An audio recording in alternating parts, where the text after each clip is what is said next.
Paano nga ba magpadala ng pera from BDO to GCash online?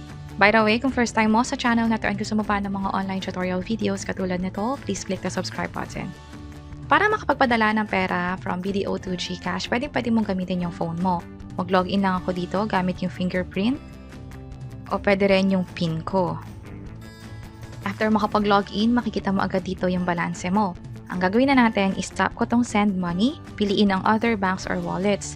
Para sa send to, pwede kang magpadala ng pera na sa GCash. Ito yon, G-XChange or GCash. Pwede rin sa ibang bangko or wallet katulad ng sa Maya, ito siya Maya Bank or Maya Philippines, or hanapin mo rito yung bank account na paglilipatan ng pera, Land Bank, BPI, BDO at marami pang iba. Napakahaba ng list na to. Ito yung mga bangko o yung bank accounts na pwedeng paglipatan from BDO to other bank nga. Hanapin ko lang ulit yung GCash. Ito siya. And then, i-enter ko rito yung account number. Ito yung cellphone number na nakalink sa GCash. I-double check na tama yung account number. Ilagay din dito kung sino man yung owner ng bank account na yon.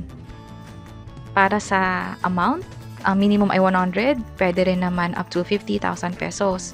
Yun yung maximum pag InstaPay transfer. At pag sinabing InstaPay transfer, real time or dapat magpakita agad, matransfer agad yung pera doon sa GCash account.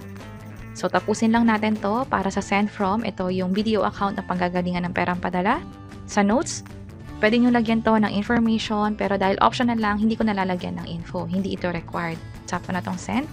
I-double check kung tama lahat ng info. Send money amount, service fee, 10 pesos. May bayad ang fund transfer from BDO to other bank or other wallet. And then, i-double check kung tama yung wallet, which is GCash, tama naman. Also, yung phone number. Kapag mali yung nalagay nyo rito, mapupunta sa ibang account yung pera or possible hindi maging successful yung fund transfer. Kaya dapat i-double check to bago mag-proceed. So, sa akin, na-double check ko na, tap ko tong confirm. I-approve gamit yung fingerprint or pwede rin naman yung sa PIN. At hintayin lang tong change in send money status.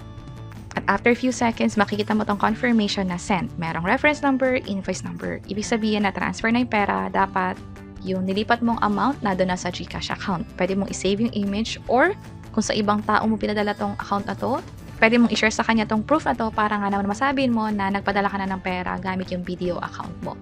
And so far, pag nagka-transfer naman ako from BDO to other bank or other wallet, hindi naman nagkakaroon ng issue. Kung magkakaroon man ng issue, mas maganda na tumawag sa BDO pero bago yan, i-double check nyo muna kung tama yung account number or yung phone number na pinagpasahan. Also, pwede rin kayo maghintay ng mga ilang minuto. Pero gaya ng sabi ko, dapat real time mag-reflect agad yung perang padala. I-check nyo rin kung may receive kayong text or email about this notification. At kung may question kayo na paano magkaroon ng BDO online account, madali lang ba yan? Meron na akong BDO savings account. Meron na ba agad access sa BDO mobile app? Kailangan nyo pang mag-register ng hiwalay at pwede nyong i-check itong mga video tutorial sa bandang baba. Sana makatulong and see you sa mga next videos. Bye-bye!